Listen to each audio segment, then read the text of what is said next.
Halo sahabat Gen, Assalamualaikum warahmatullahi wabarakatuh. Balik lagi nih dengan Gen Sukses. Gimana kabar kalian? Semoga tetap sehat selalu ya, amin.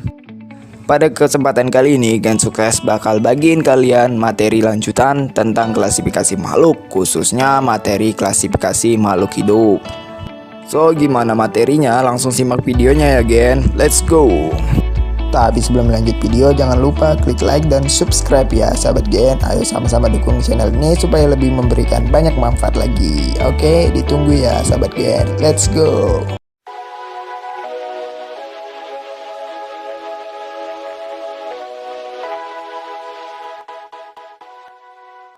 Pada video materi sebelumnya, kita sudah mengetahui bahwa makhluk hidup dapat dibedakan dari benda tak hidup berdasarkan ciri-ciri yang dapat diamati. Nah, sekarang coba kita perhatikan Gen, dimanapun kita berada, tentu terdapat banyak objek di sekeliling kita. Banyak sekali makhluk hidup dan benda mati yang ada di lingkungan sekitar. Mengenali dan mempelajari secara keseluruhan tentu tidak mudah kan sahabat Gen?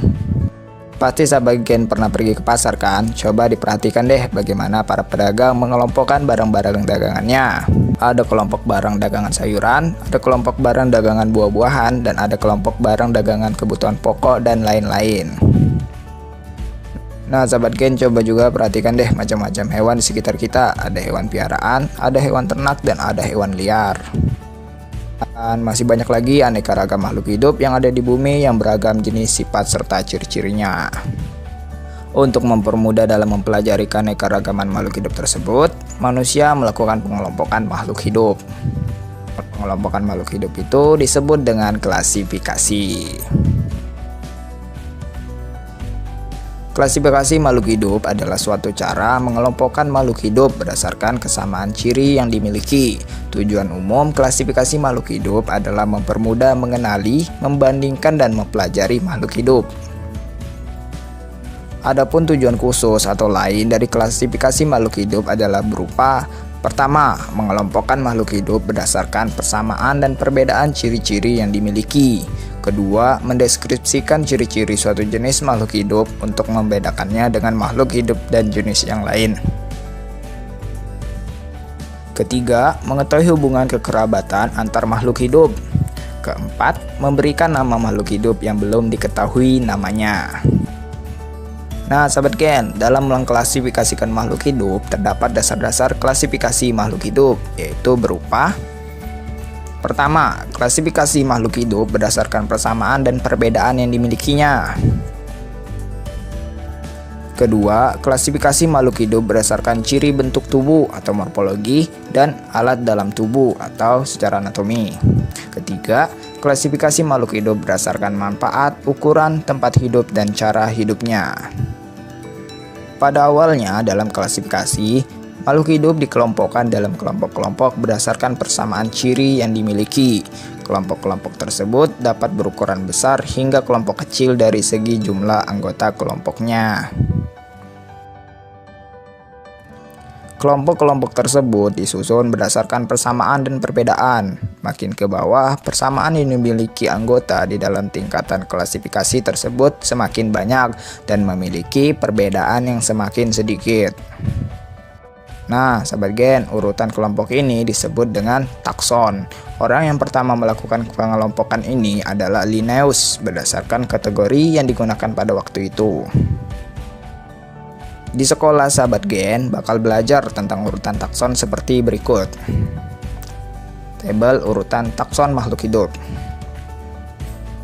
Urutan ini didasarkan atas persamaan ciri yang paling umum, kemudian semakin ke bawah persamaan ciri semakin khusus serta perbedaan ciri semakin kecil. Nah, Gen Sukses bakal kasih kalian contoh mengenai kriteria klasifikasi, yaitu kriteria klasifikasi tumbuhan dan kriteria klasifikasi hewan. Contoh kriteria klasifikasi tumbuhan. Para ahli melakukan pengklasifikasian tumbuhan dengan memperhatikan beberapa kriteria yang menjadi penentu dan selalu diperhatikan. Berikut contohnya. Pertama, organ perkembangbiakannya, apakah dengan spora atau dengan bunga. Kedua, habitus atau perawakan tumbuhan waktu hidup, apakah tegak, menjalar, atau merambat. Ketiga, bentuk dan ukuran daun. Keempat, cara perkembangbiakannya, apakah secara seksual generatif atau aseksual vegetatif. Adapun mengenai kriteria klasifikasi hewan, sama halnya dengan pengklasifikasian tumbuhan, dalam mengklasifikasikan hewan, para ahli juga mengklasifikasi dengan melihat kriteria berikut ini. Pertama, saluran pencernaan makanan. Hewan tingkat rendah belum mempunyai saluran pencernaan makanan yang tersusun secara kompleks. Sedangkan hewan tingkat tinggi mempunyai lubang mulut, saluran pencernaan, dan anus yang tersusun secara kompleks. Kedua, berdasarkan kerangka atau skeleton. Apakah kerangka di luar tubuh eksoskeleton atau di dalam tubuh endoskeleton? Dan yang ketiga, berdasarkan anggota gerak. Apakah berkaki 2, 4, atau tidak berkaki? Kedudukan suatu tumbuhan atau hewan dapat kita tentukan menggunakan kunci determinasi yang telah ada. Bahkan kita dapat membuatnya sendiri secara sederhana. Dasar pengetahuan yang digunakan untuk membuat dan menggunakan kunci determinasi secara sederhana adalah pengetahuan tentang bagian tubuh dan ciri bagian tubuh makhluk hidup yang kita amati, gen. Sedikit penjelasan mengenai kunci determinasi, bahwa kunci determinasi merupakan suatu kunci yang dipergunakan untuk menentukan filum atau divisi, kelas, ordo, famili, genus, atau spesies. Seperti yang dijelaskan sebelumnya, bahwa dasar yang dipergunakan kunci determinasi ini adalah identifikasi dari makhluk hidup dengan menggunakan kunci dikotom. Nah sahabat gen, untuk materi mengenai kunci determinasi kemungkinan bakal gen sukses buat di lain video ya, supaya lebih memfokus karena materinya cukup banyak gen. Dan untuk materi utama bakal gen sukses berikan di video berikutnya ya sahabat gen, yaitu berupa materi kelompok makhluk hidup mikroskopis, kelompok Monera dan Protista, fungi, plantae, dan animalia. So segini dulu ya video materi pengantarnya gen. Semoga membantu untuk memahami materi selanjutnya. Terima kasih sudah menonton video ini. Jangan lupa berikan kritik dan saran terbaik ya sahabat gen. Sampai ketemu di video selanjutnya. Thank you. Bye bye.